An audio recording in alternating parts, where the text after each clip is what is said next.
thanks for being here. We're going to open up the floor over to the far right. Nathan Baird, Cleveland.com. Ryan, it's not, I guess, necessarily that Kyle has had protection issues like chronically, but there were a couple of instances last week with the fumble and the grounding call, and there's been a couple other plays like that. I guess just how are you counseling him right now through those situations as I guess he continues to grow in the way that he anticipates those pressure situations in the reset? Yeah, the number one most important thing is the football, and that's going to be the way this weekend. It's a huge part of the game, and we got to take care of the football across the board. We got to make great decisions, and know when to cut your losses. Have a plan for when it goes, the way that you expect it to, but have a plan for when it goes, sideways. And I think it's really what you have to do every time you go into a play is, okay, here's what we expect. When it doesn't go that way, I might have to be in a management situation, which is, let's not make bad plays any worse. And that's all part of playing the position. Obviously, would have been part of the planning and everything last year for a game like this. And when you're seeing a team like this for the second time, are you building off of concepts and stuff that he would have already maybe been familiar with going into a week like this? We play so many games, and there's so many, just different practices. But I think the good thing is, again, for somebody who's been in the system for a couple of years, they've been through preparation before, they've been through, game planning situations, they've seen the games live. I think a lot of our guys understand what this game is going to be, the intensity. But yeah, now that the coordinators have been there for a couple of years, there's a little bit of a familiarity there, but they change year in and year out. Their personnel changes, it changes in the game. So, but it is good to have some guys that aren't doing it for the first time. Spencer Olbrich, Letterman Road. Ryan, you guys look like you got a little bit more creative in the way that you guys use motion and things on Saturday. Is that part of the progression with Kyle and just giving him more and giving this offense a little more with each week? Yeah, I think every week we want to keep adding more and growing. There's give and take to everything that you do. You want to give the guys a clean plan. You want them, when you move something post-snap, like you said, or pre-snap, like you said, the pictures change. It changes for the guys up front. It changes for the quarterback. There's always give and take. But then it also changes the picture for the defense as well. So, every week we'll try to add more and more different wrinkles, keep adding to what we think can stress out defenses. He's your fourth new starter since you got to Ohio State. Is this like on progression with where the other guys were with giving them more? Is it like game 6, game 7 when you start to give them more, or is that different for the quarterback? That's probably about right. Yeah, I think that it's similar maybe than some of the other guys. I think that he's probably right on pace. Jeremy Birmingham, Rivals, the podcast. Ryan, looking back at Saturday, Purdue did a really nice job pressure. Wise blitzed a lot. You saw Kyle sort of throwing off the back foot a lot, maybe not getting the arm strength that you expect to see. Is that coachable? Is that just a kid reacting to the pressure? Or was it a mechanical breakdown somewhere else? I think there was a little bit of both going on. I think they brought, one more. You saw some zero pressure, and anytime that happens, we'll certainly see some of that this week, where they bring one more than you can block. And when that happens, sometimes you do have to drift away from the extra defender to buy yourself enough time for the receivers to get open. And in that moment, you may take the ball a little bit off the ball to allow the receiver to react. But there were other times where that wasn't the case, where, like you said, there was either a breakdown in protection, which, certainly the O-line has their part of it, but also it's just tight ends, it's the running backs, it's everybody involved. But certainly what we want to do is we want to take a good drop. We want to get our feet in the ground, and all the power from throwing the ball comes from your cleats being in the dirt. So, there were some times probably where we drifted a little too much. Dan Hope, 11 Warriors. Ryan, how much did you recruit Drew Aller when he was in high school, and just kind of what was that relationship like? Well, he's an Ohio kid who had a great career. We already had Quinn Ewers committed to us, and then there was a reclassification, and at that point, he was already committed to Penn State. But a lot of respect for him, for his program, and certainly being from the state of Ohio. He's a very good player. What what do you think of the player he is now, and kind of what kind of threats is he going to pose to the defense? I think he's done a good job in his first year. He's had poise. You know, he's a big, strong quarterback who, you know, leads the team well and manages the game well and has a good makeup. And, you know, I think he's got a bright future ahead of him. Cameron T. Robinson, the Athletic. Brian, that touchdown, Kyle threw to Cade, where he just kind of ripped it in that tight window there. Kyle seems to be getting more and more confident with his arm, and his eyes, just letting the ball rip more and more. How have you seen that growth over these first 6 weeks? Yeah, I think every week it improves, it gets better. There's certain things that, you know, you see for the first time every time you're out there. I think the one thing that's unique about our opponents this year is that almost every defense has been significantly different week in and week out. You saw something last week that we hadn't really prepared for in the last couple of years with, you know, very different defense. You know, Notre Dame was different. Maryland was very different. You know, each week, you know, the fronts are different, the coverages are different. So it's great learning for all of our guys to be able to, you know, identify what they're up against, learn from it, and then grow. When you have a quarterback like that who's gaining that confidence and just trusting his arm and his eyes more, what's that conversation like with him as you try to add more to his play? Yeah, I think you're trying to build the confidence up, and you're trying to, you know, challenge, you know, everybody, but certainly, you know, Kyle to grow in certain areas, and he's responded well to that. I think, you know, he's responded well to the challenges. I mean, this challenge that we have this week is going to be a big one. This is a very good team, very good defense. Certainly well documented that they're, you know, the best defense in the country statistically. Have a lot of guys returning off of last year's team, so. You know, he knows we got to have a great week, and you know, that's for everybody on the team. We got to have a great week of preparation, obviously. Tony German, Buckeye Huddle.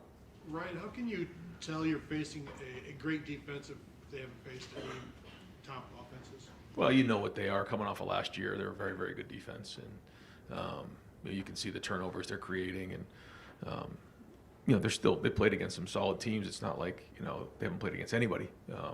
They played against, you know, some Big Ten teams, and you can just see the one-on-one matchups.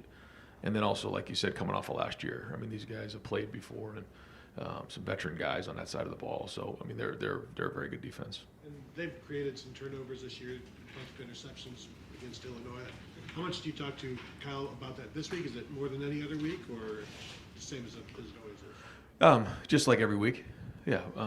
It's just when you're in games like this, as we know, it could come down to one play. So everything is amped up. You know, the consequences are higher, the stakes are higher, and that's the way you want it. You know, we've already been in one of these games this year, but it's just a reminder when you get in these types of games.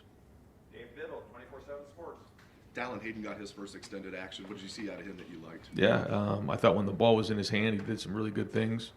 I thought our O-line opened up some better holes, but Dallin ran hard as well. I thought once he got through the line of scrimmage, you know, he got up to the safeties, and one run in particular, you know, he really lowered his shoulder and ran the safety over, which I think he's, you know, number 31 for Purdue's a really good young safety, and he finished that run really well. So that was probably his best run, but you saw his feet move in the hole, and that was great, especially for somebody who hasn't really played this year. He seems like one of those guys when the lights come on, he always performs, like going back to the Maryland game last year against Purdue. Is there something holding him back in practice? Maybe that he's not doing well? No, I think, again, that the best thing that Dallin does is when the ball's in his hand. And, you know, he does a nice job with that. I mean, there's certainly more to it than that, but you know, we're happy with how he played on Saturday. Over to the right, Dom Sperry, WBNS. Coach, I don't know what you can get into. How healthy are you guys? Any word on Trey, Mayan, and Mecca? Yeah, I'm not going to get into all those guys, but hopeful that we'll have all those guys back for Saturday. The other thing, you know what it's like playing over there, noon kick here. Just what's your message to the fans coming this week? Yeah, well, I think the first thing is, you know, I know I talked to Gene about this, and you know, one of the biggest things that he mentioned to me was getting everybody, you know, in the stadium early. You know, we want to do that. We've done that in the past, you know, just to set the tone. But this is one of those games that, you know, we've got to really create a hostile environment for Penn State, in particular their offense. You know, when we're really loud in the stadium, anytime that their offense has the ball, it makes it very difficult to operate. The communication, the snap count, you know, all of those things. And so the louder we can be. It doesn't matter whether it's third down, red zone, or short yardage. You know, if they're operating and they're on the field, the louder we can be, the more hostile that we can be, advantage Buckeyes. So, you know, that's really one of the things this week that I'll be talking about, because, you know, this is a big game, but we got them here in the shoe, and let's make it, you know, as loud as we possibly can. Clay Hall, WSYS. When you're facing a defense like this, they're number one in a couple of categories, number two in another. Are you trying to find, is there a weakness to find, or you know that's not going to happen? Or when you sit around that table, somebody says, hey, I think we ought to, I've just noticed they don't do this well. I mean, has that moment happened, or you know that's not going to happen this week? I think the first thing anytime you're looking at a game plan, you look at the personnel, and then you look at the scheme, and you try to do the best you can based on the personnel you have, based on the personnel that they have. What gives our guys the best chance to be successful, to move the ball down the field and score touchdowns. There's a lot that comes with that. Certainly there's the schematics of it all. It's also what your team knows, what your team has practiced. There's also things that will come into the game plan that, you know, are specific to your opponent. That's not any different this week than any other week, but there's a lot of hours spent in those meeting rooms going through that to make sure that you know, our players are playing fast, and I think that's important for coaches to, you know, give them a clean plan. You know, not to put too much on them. You don't want them thinking too much. You want them playing fast. Austin Ward, the podcast, Rivals. Ryan, I know you'd never use an injury for an excuse for a game, because you probably knew you weren't going to have a Mecca on Saturday, but how much do you feel that in a game, considering all the different ways that you can use a Mecca, and maybe some of the creative stuff that we saw, maybe with Xavier specifically, how much of that is just a product of not having Mecca? Well, yeah, Mecca, you know, we all know the production that Mecca's had, the impact that he's had on our offense the last couple of years. And anytime you don't have somebody like that, it does affect your offense for sure. We do have great depth. When we lost Chip, we did get, you know, we didn't panic, but it was concerning, because now you've lost three of your starting running backs, and or, you know, three of your top running backs. And the great news was Dallin was able to step up in a big way. Xavier was able to step up in a big way. And, you know, I thought Xavier, you know, graded out a champion. He played well in a lot of areas. He's very versatile for us. You saw him doing a lot of things, running the ball, catching, blocking. And, you know, when you have veteran guys like that who can do many things, you do have to get creative. You have to figure out ways to kind of make it work, because ultimately nobody cares. You got to figure out a way to get it done. What is it about Xavier that allows you to use him in such a variety of ways? I think the first thing is he became a great special teams player over his career here. So he's a really good football player fundamentally. The second thing is he played running back. He actually played cornerback for a little time here, and he's played receiver. So he's able to do many things. You know, he can be physical and block because he's learned how to play special teams. He can carry the ball. He can run routes. And when you do that and you have that skill set, you're a real weapon. Stephen Means, Cleveland.com. Just a little bit more down. With the situation that's going on with Chip Trey in mind right now, I know you guys wanted to redshirt him, but given the way he performed last week, but also what's going on with that room, has that decision changed at all on whether or not you guys redshirt him? I mean, we're still going to do what we think is best to win every game, and it was great to see Dallin run out there and play well in the game. So, you know, when that decision has to be made, we'll make that decision. That decision doesn't have to be made right now, because we still have a little bit more wiggle room, but you know, if it comes down to winning games, then certainly, you know, we'll sit down with Dallin and make sure we're all on the same page. But I know Dallin wants to play, and Dallin wants to do what's best for himself, but also for Ohio State. For us on the outside, when we see Dallin run, whether it's last year or on Saturday, it seems like he's hitting holes, reading it the right way. But sometimes the way you have talked about him in the past, you bring up stuff like ball security, maybe the pass pro. Is he still developing those areas, and does he? Is the ball security an issue in practice? Because we haven't necessarily seen it. No. I think, like you said, I mean, the number one job of running backs is to take care of the ball. I think, you know, you can check that box, you know, for Dallin. So that's been great. And so, yeah, the more opportunities he gets, you know, the better he's going to be. And so we'll see how this week shakes out. Steve Hellwagen, 24/7 Sports. Yeah, Coach, the Devin Brown package there on the goal line, the red zone, just what were your thoughts? Looked like you had it down there 3 times with him, and got 2 touchdowns and then had the ball knocked out the other time, which kind of predictable, I suppose, with a guy in a new situation. Just what were your thoughts about how that all played out? Is it here to stay? Yeah, I think when you get down into those type of situations, the numbers start to work against you on offense, and when you add the quarterback into it, it can change those numbers. But the great thing about Devin is that he can throw the ball well. You seen the throw he made to Brandon at the end of the game. So he's not just a running quarterback. However, he is big, strong, and athletic and competitive. And so we had been messing around a little bit with it, but felt like going into that game with the weather situation, at least the forecast about midweek, we can't get caught in a situation like we had in the past maybe. So that was part of it. And then we added that down in the red zone and felt like it was a good package schematically, and wanted to let Devin go and kind of get his feet wet in that area and flush out any possible mistakes that may happen. I thought he ran hard. I thought he competed. I think he, hopefully learned his lesson there on that one. But it certainly does give us a different wrinkle, and we'll continue to build on that package. Whitney Harding, WCMH. Brian, you just mentioned the weather. It's going to be similar potentially this weekend. So how good is it what the guys showed at Purdue as far as short yardage, third down, that you might have to replicate a big time this weekend? Yeah, I mentioned it during the bye week. You're into October and November in the Big Ten, so it's gonna be at least 3 probably bad weather games, and so we got to handle it. So we'll practice in it this week if it shows up and be ready to go. But we got to be able to run our whole offense. We got to be able to run everything, but we'll always look for ways that we can adapt to the environment, adapt to the situation when appropriate. Another interesting wrinkle you guys showed was a QB sneak, or tush push, whatever everybody wants to call it these days. It seems like an easy play, but how much goes into, one, making that call on that play, and 2, actually converting it?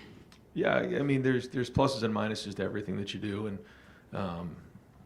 we try to, we don't just have 1 or 2 plays in those situations. We have a handful of things that we work on, things that we save, things that we try to grow upon, things that we do in a game that we try to have a counter off of it, all those types of things. And so we felt like that was a good moment to get that right there and secure that first down, and we'll keep looking at ways to do everything we can to get that yard or 2 in short yardage. Joey Kaufman, Columbus Dispatch. And just to follow up on Drew Aller's recruitment, you mentioned at the time Quinn reclassified, and then you looked at Drew and he was already committed to Penn State. Is recruiting a player in that situation kind of like trying to man the drive where you're backed up against your own goal line? I imagine it's difficult to really pull that off. Yeah. If you're into those type of situations, for sure. We were always respectful of the situation. He was always respectful of the situation. He and his family were great, and it's kind of the way it played out. But a lot of respect for those guys. Respect for this, when you're committed somewhere and you have a relationship over time, it's just one of those things where you kind of talk to them and reach out and just see if anything were ever to change, let us know. But at the same time, he was committed to Penn State, and we respected that. Earlier, you asked about the guys who were hurt. Denzel wasn't in that group. Is the hope for him also to be back? Yes. Dudley Maurice, Kings of Columbus. Ryan, it seems like Penn State had, 3, 4, 5 guys who can really get after the passer. Yeah. What do you think of them, and what do you think of the way your offensive line has protected Kyle so far this year? Well, I think there's always plays that we can improve on, but this will be, the biggest challenge to date. They're, very twitchy, very quick.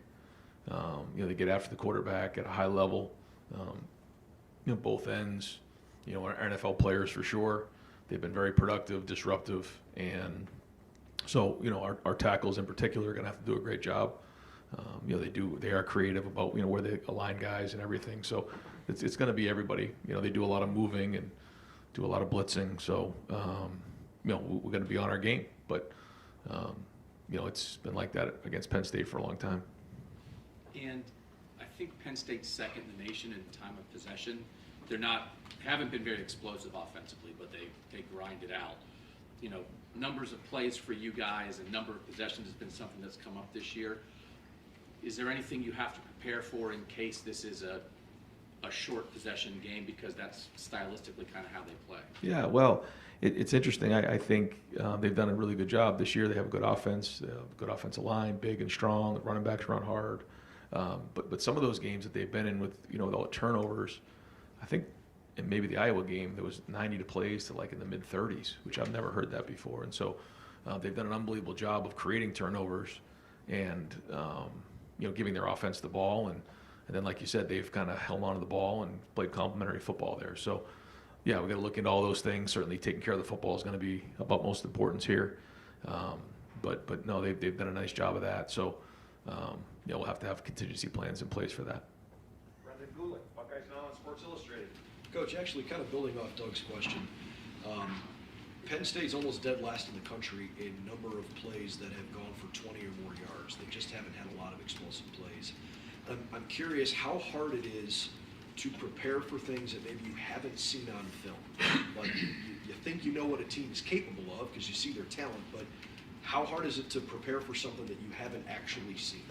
Yeah, I guess that's a question that comes up at the beginning of every season, but when you're this far into the year, typically that's not something that gets talked about a whole lot. But to your point, they've done a lot of, they've had a lot of plays in plus territory and, certainly in the red zone. I think maybe they lead the country in most plays in the red zone.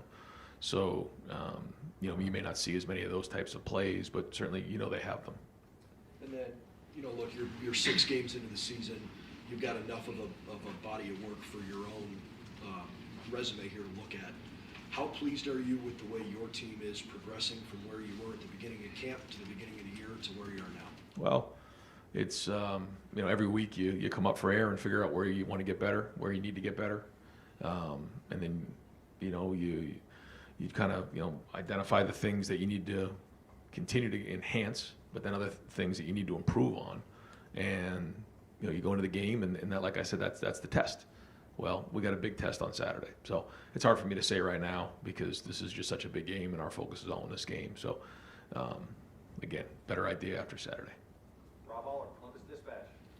Yeah, a couple weeks ago you talked about the art of coaching, when to be patient, learning how to be patient, when to bite your tongue, when to be fiery. It seems like, and players confirm that you are a little more fiery this year. I think they call it you're cutting loose.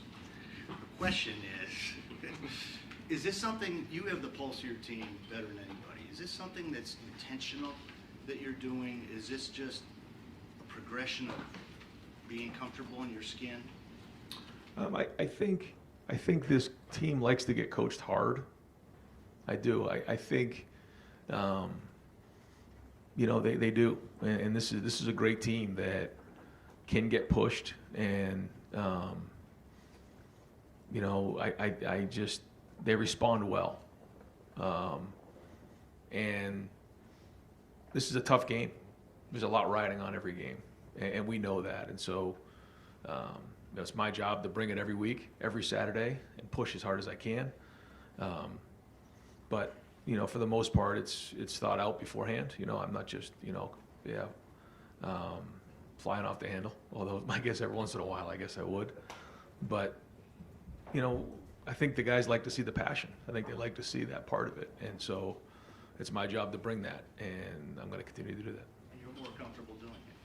Or were you ever not comfortable? Well, I think it kind of depends on your team. Yeah, I think it does. I think you got to do the best you can as a leader to lead your team and what your team needs in that game, in that moment, in that year. And, my feeling is this is what this team has needed up to this point, and we'll keep identifying it. Maybe it'll change tomorrow or whatever, but again, I think that's what you try to figure out as the head coach. Yeah. Delandis, Rivals, Podcast. Right, we saw Kyle ran a QB sneak. He kept on that one read play. I'm just wondering if you could also use him in the ways you used Devin last week down in the red zone in the run game, or what difference have you seen between the two that you used Devin? Yeah, no, it was good. It was good to see him get that pull. You can see he's capable, and then the next play gets the sneak, like you said. So, if we can add that part to the game, that certainly helps us a lot. And so we're going to keep challenging Kyle as well to do that. You guys seem to have a maybe the most balance I've seen between like gap scheme and zone schemes in that game against Purdue. Is that more of this works against Purdue, or did you maybe stumble upon, we think our offensive line of backs handle the stuff a little better? I think a little bit of both. You know, we looked hard, obviously, coming off the Maryland game to figure out are we doing the right things for our guys. But then also that was a unique front. It was the 5 on the ball front, and we had to do what was best. So a little bit of both there. But, you know, when you do well, you have to identify why you did well, and then you got to be accurate with your assumptions. Bill Davis, Delaware Gazette. This season's probably a little bit different than the last two in the way that you approach a game. Obviously, you have a young quarterback and a defense you can rely on to get stops. Now, I guess how has that changed your approach to the way you manage a game, and the decisions you make, and why you make them when you make them? Well, you go into the game trying to figure out, you know, you have different keys on offense, on defense, on special teams that you have to work on to get done. I mean, we identify those, but then you have to look at it holistically of, you know, how are you going to win this game? You know, how do you, and then sometimes you predict it and it kind of goes the way you think, and other times it doesn't. And that's based on what you have in all three phases. So, you know, and then the game changes. You get a feel for how the game's going, and you try to do the best you can to adapt, to come up with these plans for how to put your guys in best position to win the game. And, you know, at halftime, I say all the time, you're going to be winning, losing, or tied. And then you kind of figure it out in the fourth quarter. But this is going to be a 4-quarter battle. Always has been, always will be. Justin Holbrook, WCMH. I want to go back to Rob's question real quick. Why do you think this is a team that responds well to the way that you've been coaching this season? Kate Stover says this is a team that has scars from the past couple of years. Is it that? What do you think it is that is allowing you to coach them this way? Yeah, I guess you know, we've all been through a lot together. Yeah, so maybe that's it. But I don't know. I don't have my finger on it. Maybe I'll have an idea after the season. But we're just going to go hard. We know what it takes to win games. You know, so we're going to go attack this thing as hard as we possibly can, and that's what we want. And I know that's what, you know, that's what we all want. That's what the fans want. You know, just to go as hard as we possibly can and swing as hard as we can. And again, that's what we're going to do on Saturday. But it starts with practice today. We got to have a really good and intense practice. We got to be flying around today.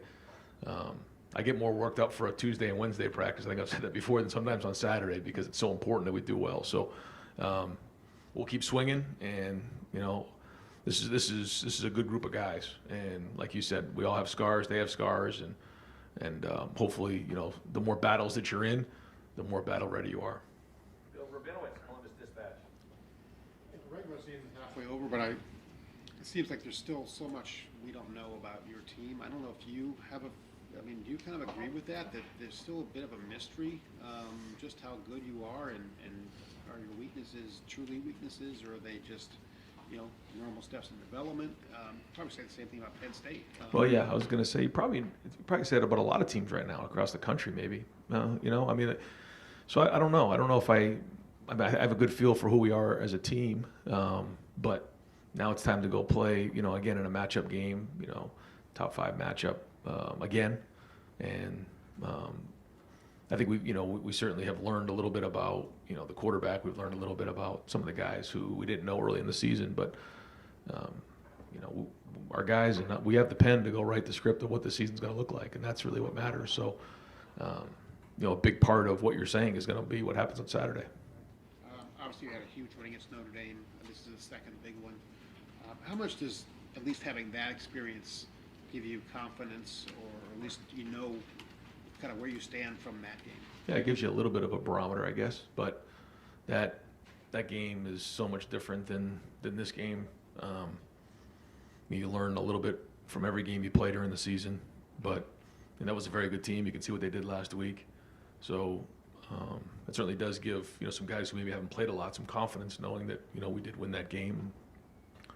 And you know, we could have played better and won by more, but we didn't.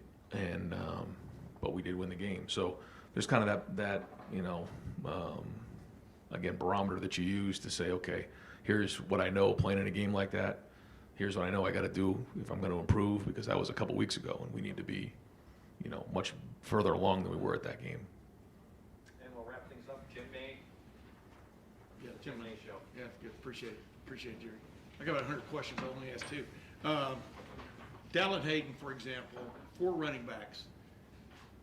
You know, you looked up last week, and he was your guy. You know, my point is going into a practice like this week where the other three guys were iffy for some reason or another last week, how do you apportion those reps in practice, knowing Dallon's ready to go? You know, I know you won't give me all the secrets. And then number two, do you focus more on what his shortcomings are, which look to be, for want of another term, pass pro? You know, he could be a little bit better in that. How do you kind of like manage that in a week like this of this importance? I think you take a look at how the week goes. I think, like you said, you spread some of the reps around, and then you come up for air at the end of the week and figure out, you know, where guys are at, how they looked in practice, and. Like, does he get more reps this week because of that, you think? I think, you know, the guys who are out will still get, you know, just as many reps as well. I think you'll try to spread those around, and Tony always does a great job of that, which is why I think Dallin was ready to play in the game the way he did, because we do spread those reps around. And I know it's a question every preseason of, you know, how are you going to, you know, spread those reps around? And I always say, well, it's a long season, you know, and so that's kind of what happened there. But Dallin has been getting reps in practice, and so I think that's, you know, give Tony credit for that, getting him ready. Yeah, I seem to show up on Saturday, right? I think so. Yeah. And the other thing, with Devin Braden, you and I, you don't remember this, but I asked you about this like a long time ago, 5 or 6 years ago. When you put something in, you say it's very important, you touched on this a minute ago, to not just have that one play, but to have tangents off of that one play and stuff. And with Devin Brown, does it give you more confidence now?